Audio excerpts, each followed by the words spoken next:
I'm going to speak in Telugu because from friends from Andhra and Telangana అక్కడ నుంచి చాలా మంది నాకు బ్రదర్ మీరు తమిళ్లో మాట్లాడే మెసేజ్ ఆ వీడియోలో అంతా బాగుంది, కానీ అది బాగా అనిపిస్తుంది, కానీ మాకు తమిళ్ అర్థం కావట్లేదు, మా గురించి తెలుగులో ఒక వీడియో చేయండి అని చెప్పారు. సో మీ గురించి ఒక చిన్న message. But I tell you that anyone who looks women lustfully has already committed adultery with her in his heart. Matthew 5:28. మనమందరం ఏమనుకుంటామంటే శరీరంతో చేసే తప్పుదా వ్యభిచారము, కానీ కంటి చూపులో ఏముంది, అది కామనే కదా, నార్మలే కదా, మనిషి కదా, ఏల్బు కదా, అది న్యాచురల్ అని చెప్పేసి మనం అనుకుంటాము. కానీ బైబిల్ వాక్యం అంటలేదు.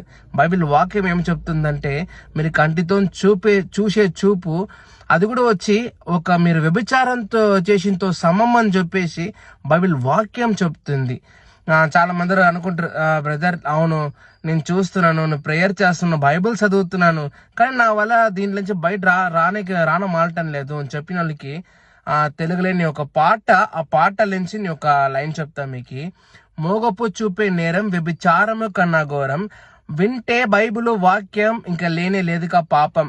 మీరు దాని నుంచి బయట రావాలంటే బైబిల్ చదివి, బైబిల్ దేవుడు ఒకే మార్గం. అంటే చాలా మంది బ్రదర్ ని బైబిల్ కూడా చదువుతున్నాను కానీ పాపం నుంచి బయట రాలేక చేతకట్టాలని చెప్పిన వాళ్ళకి బైబిల్ని 2 తర చదివాను, 3 తర చదివాను, 4 తర చదివాను, సంవత్సరానికి నేను 4-5 తర చదివేస్తానని చెప్పిన వాళ్ళకి ఒక ఇది చెప్తా నేను. బైబిల్ చదివేది ఇంపార్టెంట్ కాదు, బైబిల్ మనము ఇన్ని తర చదివేది ఇంపార్టెంట్ కాదు.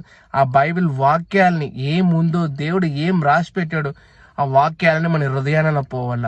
మన బైబిల్ వాక్యాలని హృదయాలలో పోవాలంటే మనం ఏం చేయాలంటే ఆ బైబిల్లో ఇచ్చిన వాక్యాలని ఫాలో చేయాల. లస్ఫుల్గా ఒక ఆడమ్మాయిని మనం కామ పార్వలో చూడకూడదు అని చెప్పేసి వాక్యం ఉంది.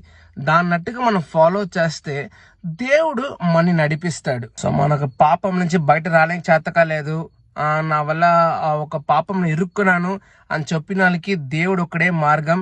బైబిల్ ఒక వాక్యమే ఒకే మార్గం. మనకి బైబిల్ చదివేది ఇంపార్టెంట్ కాదు, బైబిల్ అంటే వచనం దాని వాక్యాలు ఏం చెప్తుందో వాక్యాల ద్వారా మనం ఫాలో చేసుకొని దేవుణ్ణి ప్రేమించుకొని దేవుళ్ళు ఒబే చేయాలి. ఒబీడియన్స్ ఎవరికి లేదు ఈరోజు.